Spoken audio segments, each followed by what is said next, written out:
welcome. This is viewer exclusive. This program is packaged exclusively for you. Now, mental health is gradually becoming an issue of concern in Nigeria and globally. How do you assess the state of your mental health or that of a loved ones? What's causing your mental health to be destable and how can you get help?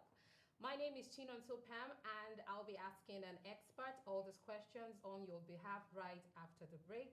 Do stay with us.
Welcome back to viewer exclusive. So, like I mentioned, today we're asking critical questions on mental health. And I have with me in the studio a clinical psychologist with 7 years experience, and she's no other than DOOSUUR CHEN. DOOSUUR CHEN, you're welcome. Thank you very Thank much. you for coming and joining us in the studio this morning because this is a very critical issue that I think our viewers and all of us need questions answered, right? And you seem to be the best person with 7 years experience. No one can give us these answers but you. All right, so let's begin by asking what mental health is. Right? What is mental health? Okay, so I'll answer that question by saying what mental health is not, Okay. right? Because when we begin the conversation of what is mental health, many people, their minds just go to, the madman on the street. Yeah. That is, you can't control, Mm. you get. But there's a classic definition by the World Health Organization, and it says that it's a state of well-being, right? Where an individual realizes his or her own potential, Okay. can cope with normal stressors of life, can work productively in his environment or in his community, and is able to make meaningful contribution in that community. So it's an overall state of well-being. It's not the absence of mental illness. It's an Okay. overall state of well-being where you can cope with the regular stresses of life, you can contribute meaningfully. That's what mental health is about. It's not focused only on people that have lost it, have lost touch of their consciousness. No. That's what. So then, at what point? So what then is mental health issues? When we say people have mental health issues, what then is that? So mental health issues have to be diagnosed. You cannot self-diagnose yourself that you have mental health issues. Oh, really? Mental health issues have to be diagnosed by a trained psychologist, a trained psychiatrist, a trained psychiatric nurse, right? Those are the people that are on top of the ladder when we talk about diagnosing mental health issues. And they don't just happen for a specific period and then you just conclude. So for every of the disorder or every mental health illness, there's a duration, some 2 weeks, and you have to be experiencing these symptoms for 4 weeks straight, for 6 weeks straight. There's a diagnostic manual that these professionals use. If you fit the criteria, for some illnesses, maybe 3 out of 7 criteria. Once you hit that criteria, before you can now be declared to have mental health illnesses like maybe schizophrenia, eating disorders or anxiety or those kind of things. So you mentioned symptoms, and you say you cannot self-diagnose, because I one of the questions I want to ask is, if you can self-assess yourself, right, and say, okay, I think I am not performing at my best, right? Like, because I think I would have to feel some symptoms first. So what are those symptoms that I can know and know that, okay? So there are instances, right? You know yourself. You know, just like, I like to talk about mental illness in relation with physical illness. Okay. So if you're coming down with symptoms that look like malaria, you're going to have joint aches, you're going to be nauseous or something, you begin to check those boxes yourself, right? So for mental illnesses, it's not exactly different. For the ones that you have not lost consciousness, because when it gets fully blown, for some of them, you will not even be in touch with reality any longer. So when you begin to observe that there is changes in your eating habits, perhaps you're eating too much, or you're eating too little, or you don't even have an appetite at all, you begin to tell yourself that something is going on, right? You're losing sleep. And perhaps maybe there's nothing really on your mind, but you can't seem to sleep. Or even when you sleep, you don't wake up feeling rested, right? Yes.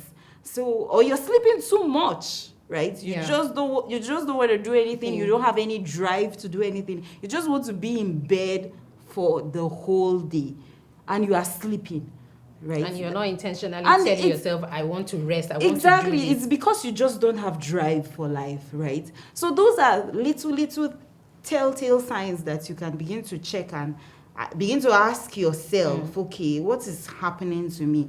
And if you do because I believe that the first time this is happening may not be the first time ever, right?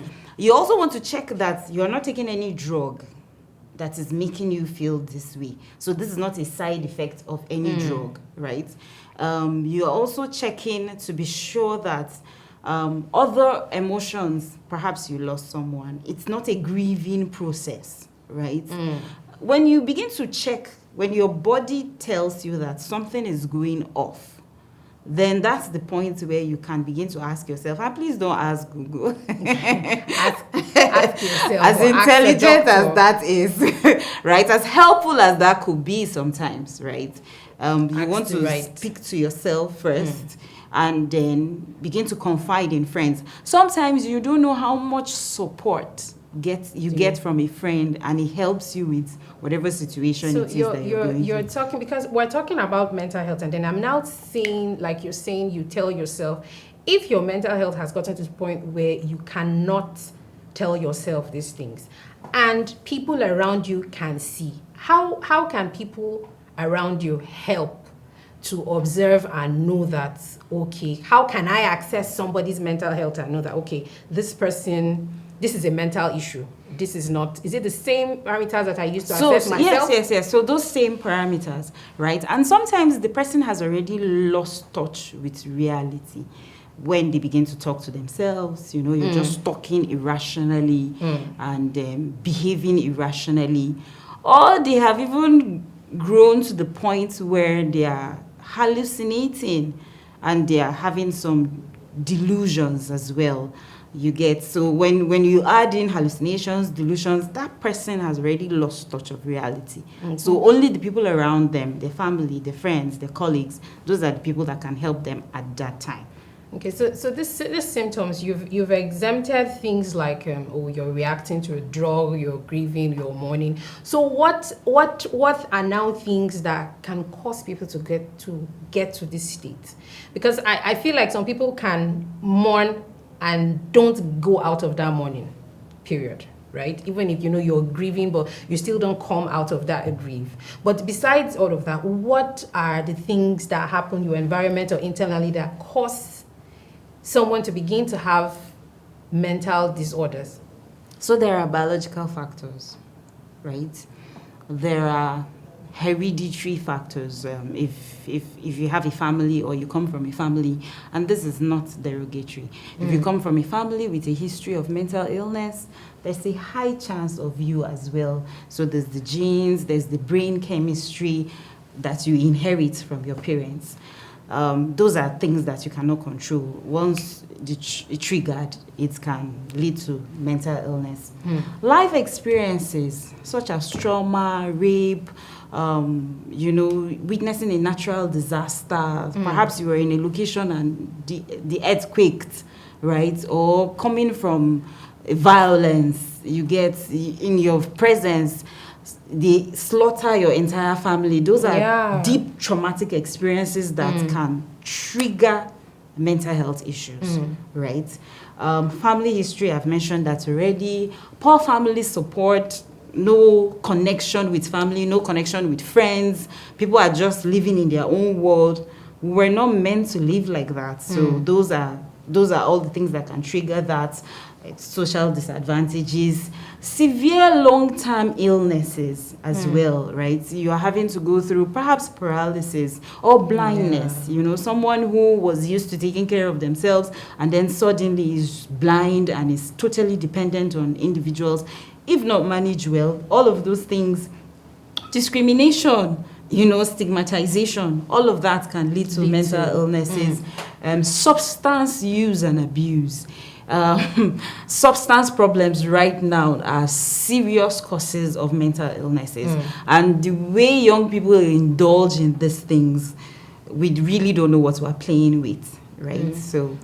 Okay, so many questions to ask from what you let me start to draw them out one by one, because I like us to talk extensively on trauma, and because you mentioned you've seen your entire family being slaughtered. We know how the whole banditry and everything is affecting people. So it's just making me imagine how many people are going through those kind of mental health issues because they've had to witness all of those things. But now, help us understand what trauma is and mental illness. Are they one and the same? There are mental illnesses that are a result of trauma. So I'm sure you've heard things like post-traumatic stress disorder. So what that means, simple terms, is there was a traumatic experience, and this reaction is a post-reaction of a traumatic. Yes. So in very simple terms, I know the word trauma, we throw it around, we joke with it a lot. But I don't think we should do that. Traumatic experiences are emotional reactions, after you witness something that your mind cannot comprehend, or it's overwhelming on your mind. So the same way you have a cut on your body, so that's like a cut on your emotions as well, right? So that's what a traumatic experience is. So someone who has gone through rape, someone who has seen war, someone who has been abused, different forms of abuse, gone through a car accident, right? All of those things can lead to traumatic. So explain to us how, because we see sets of people, right? Because you said this is biological too, and we see sets of people who have gone through the same thing, right? And they don't all react in the same way. Right. So explain to us why, because I just feel like if we have to go through this, then all of us should be having mental health disorders. So explain to us what happens, why this set of people are not affected by some things happening and this other set of people. Thank you so much for that experience, for that question, because I forgot to add that when I was talking about it. What is traumatic for Mr. A must not necessarily be traumatic for Mr. B. Why is that?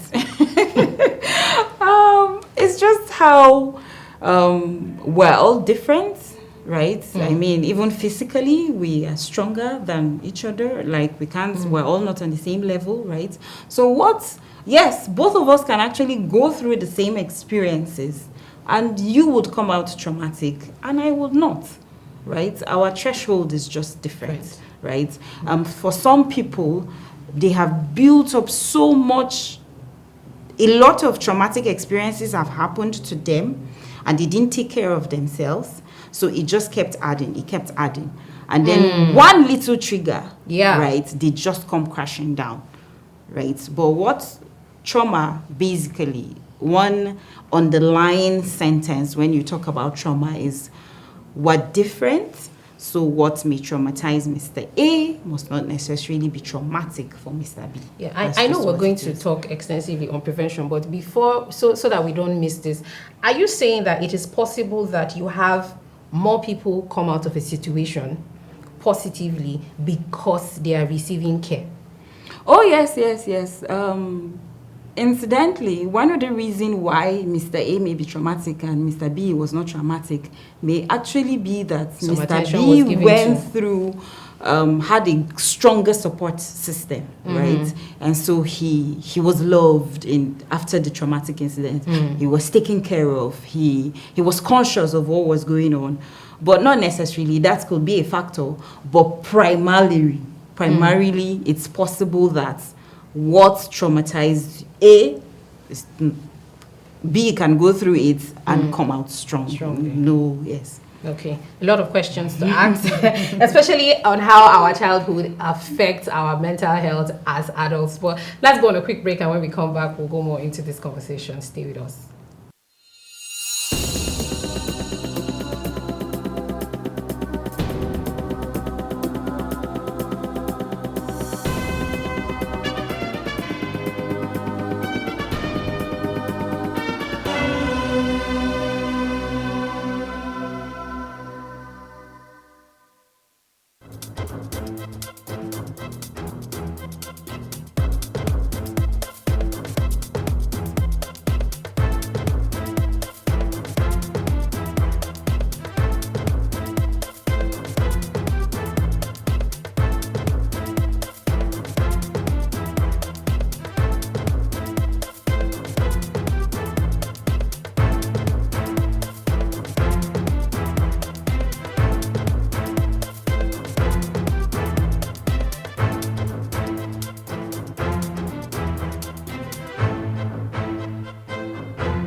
Welcome back. You're still watching Viewer Exclusive, and we're live in conversation with DOOSUUR CHEN, a clinical psychologist, and she's giving us in-depth analysis and I don't know what to call it about mental health and mental health issues, right? So I'm going to ask a question because I'm one of those to not give people an excuse for your childhood.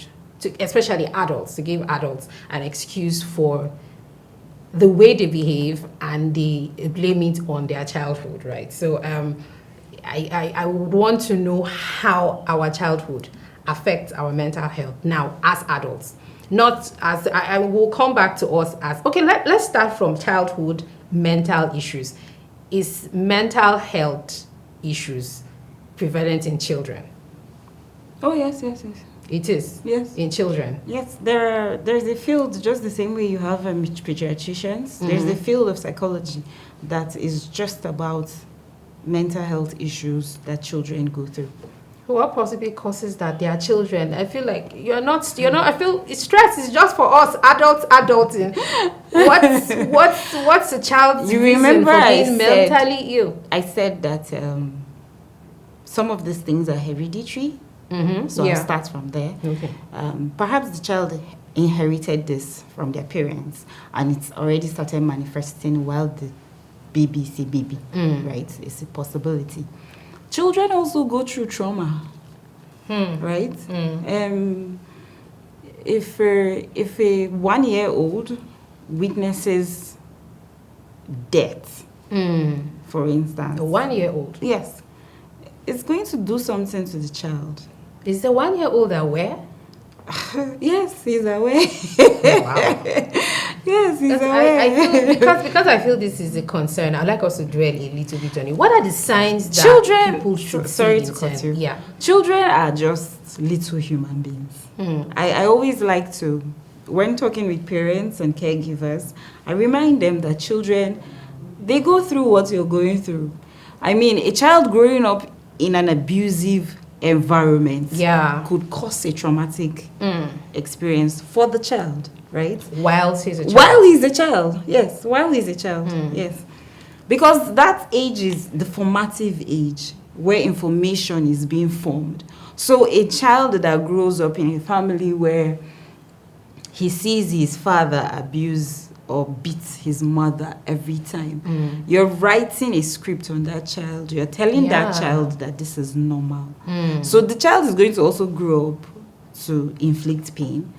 If it's a boy, we inflict pain on a girl. Yes, because that's so what is normal. Our environment, even as children. Oh yes, so I just mentioned hereditary. Yeah. Right, the genes part that we cannot control because we didn't choose our parents, and then the environment. These are Siamese twins that affect the development of any child, and also can determine if that child is going to have mental health issues that may start even at that level of being a child, or will wait to manifest when the child is an adult. So this affects us, this affects us when we're adults. It affects us when we're adults. And even while you are because I sometimes I feel like you are now an adult, you're responsible for, like someone will say, you're responsible for what you know and what you do not know, right? So the things that happen to us as children have come to affect us as adults. Absolutely. Even while we know what we know. Absolutely. Okay, if it lasts that long, is there a way that these things, while we are now adults, because we can't wipe, I'm just guessing we cannot wipe those memories or the trauma or whatever that have followed us on from where we're children. Is there a way to reverse these things? Reverse is not the word. We can use the word treatment. Or management. Treatment suggests that it can be treated, but not every condition can be treated. Because you hear people say, this one is already an adult, it's impossible to correct the wrong that was done decades ago. I don't believe that. I believe, I'm a firm believer that, okay, so let me bring in another dynamic, right? A child who was introduced to alcoholism before the child was 5 years old, right? And if you know something about alcohol, is the word tolerance also comes when you talk about alcohol or drug abuse. So what you took, maybe one glass and you were intoxicated, by next week you will need 3 glasses because your tolerance level has built, right? So for a child like that grew up in an environment where where drugs were abused, that's a child that is going to grow up in a world where he's constantly looking to be high, because that's his reality. That is, So as adults, so you can manage those conditions, right? Yeah. Some of them can be treated depending on how intense it is. Like I said, treatment suggests finality. But sometimes they can only be managed, and the individual, let's go back to our definition of mental health, can be able to still live a productive life, still contribute meaningfully to the society, although he has a mental illness that he is managing. Okay, because one thing I want you to help us do is to draw a line between someone having a mental disorder and somebody who has lost it, right? Because we know that we're in a society where when you mention mental health, so that's one of the reasons why we want to create this awareness. Once you say, somebody has a mental health issue, the first thing that comes to mind is, this person needs to be in chains and stuff, to help us to draw a line between where somebody's just having a mental disorder or somebody has a full-blown psychiatric issue. No, when it's a full-blown psychiatric issue, it's most times the person is not even in touch with reality any longer. Whereas you take care of your mental health just the same way you take care of your physical health. I don't know if this is the time to talk about how you can care for your mental health, right? Because if you don't take care of your mental health, then it can lead to full-blown mental illnesses. Oh, really? Yes. Oh, really? Okay. So the definition by WHO said you can manage normal stresses of life, because life everyday life comes with its normal stressors. So you should, as an individual, be able to manage it. For some people, it's exercise. For some people, it's meditation. For some people, it's just consciously eating healthy. And the spiritual connection as well, you get. But those are all the ways that we use to take care of our mental health. So well, let's talk about thank God I didn't lose this thought. Anxiety, you hear someone who has not gone through depression or anything for a long time, full-blown adult, who doesn't have all this childhood trauma and the person says, I had anxiety. What's anxiety and what causes that in just adults? Oh yeah, anxiety is fear. Fear, right? For some people, fear of the future. For some people, it's there are many causes. Again, we'll go back to the gene. We'll go back to what is happening in the environment, and yes, people can become anxious, and it will just come. Yes, it will just come. Yes, nothing. Is there a trigger or anything? Oh yeah, there are the life experiences. Sorry, the life experiences can lead someone to have to become anxious. Okay. But again, if you notice, I have been shying away from big words like depression, those words that we throw around. Yeah. So I have been shying away from it because these things have to be diagnosed. Because you're having or you're feeling a certain way doesn't automatically mean you're depressed. You're depressed, right? When you look at the criteria for someone to be diagnosed with depression, it's a lot, right? Yeah. It has to be really, and not just a lot, it has to span a certain period of time, consistently, non-stop. Then we can say, before the professionals now begin to declare that, we're beginning to query depression, right? Okay. That doesn't mean that people are not going through it, right? But before we label ourselves, before we label other people, let's know what we're doing. Okay. First. All right, let's go on a quick break, and when we come back, we'll talk about access to finding a psychologist around if you find yourself in such situations. We'll be right back after the break.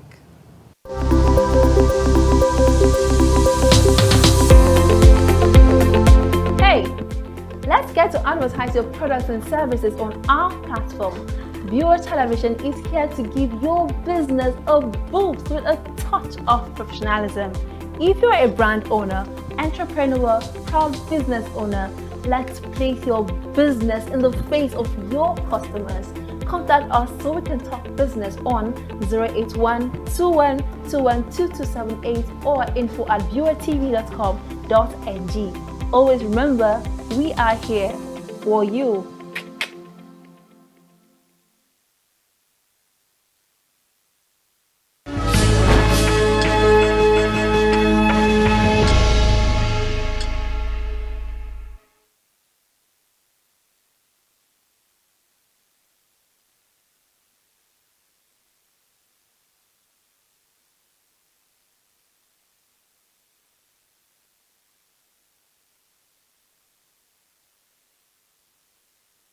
What are we talking about now? Welcome back. You're still watching Viewer Exclusive. Right, I still have DOOSUUR CHEN, a clinical psychologist, right here with me in the studio. All right, so quickly, because we're beginning to run out of time, how can people get access to psychologists, and how do we? Okay, because let me state this practical example. Like my mom, at some point, she was experiencing physical pains, we went to the hospital and the doctor diagnosed everything and there was nothing. And all he could tell us was one. But now, we know that she probably needed to see psychologists, right? Because does this translate to how we feel physically? And then how can people now get access to psychologists? Do we have you guys enough? When do we know that we need to meet you guys? So the medical crisis is everywhere. I mean, we don't even have enough doctors already, and we have a huge population living the country already. Last I checked the statistics, I think it was like 1,000 Nigerians per a psychologist or a psychiatrist. Oh, really? So it's really, really bad. And most importantly, the question you ask is a burning question that I personally and a few other of my colleagues were finding a way to fix that problem. So if I begin to feel ill, I know where to go to a primary health care and meet a doctor, right?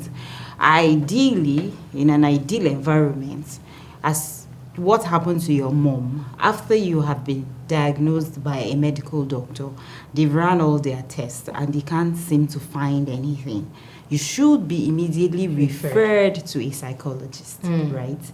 And then maybe when you have a longer, because psychotherapy, majorly we start with talk therapy, and sometimes those conversations can last for 45 minutes and the sessions can run for 12 sessions. So 45 minutes per session and then 12 sessions. We are definitely going to find out what some of the medical or scientific tests did not find. Right? So in an ideal situation where you find a medical doctor, you should find a psychologist as well. But the society we live in is not ideal. Unfortunately, the question of access to care is a very tough question that I am also asking. So I'm hoping we hope that it is something that our government and policies will begin to come out to see that we're beginning to have to see more of this, because it's becoming an issue. People are committing suicide, people are doing it. So I think we should be putting this in the face of the government more. Lastly, before we let you go, help talk to us on prevention and care of our mental state.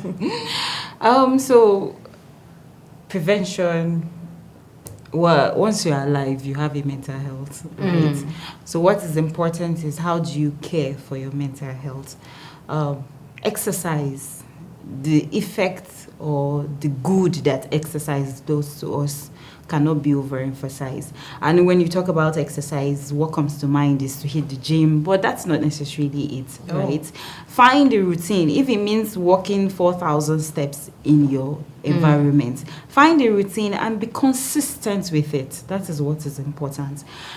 Your diet, watch what you're eating, because what you're eating has a way to affect your mood as well. So be conscious of what you're eating and find time to relax. What relaxation may mean to you may be different from me. For some people it's yoga, some people it's some level of exercise, just connection with your friends and family, your loved ones. Don't isolate yourself, right? Eat well, sleep well. Netflix and our phones, that's another conversation for another time. All those things are very good. They are very informative, but they deprive us of very important sleep time, right? So we're not sleeping well. We're eating junk. We're not giving time to exercise, and we're going through stress. The economy, our families, all that we're going through, they take a toll on us. So it's in those other relaxation activities that you get to sort of bring yourself back. You see, I didn't mention big things like go on a vacation. As beautiful as that is, right? If you can afford it, why not? But you can start small by little things like the ones I just mentioned. Thank you so much, DOOSUUR CHEN, for this time. If we get this conversation, we'll keep going for hours and hours because there's a lot to talk about on mental health. We hope this has been informative and you take care of yourself. Until I come your way again, this is viewer exclusive.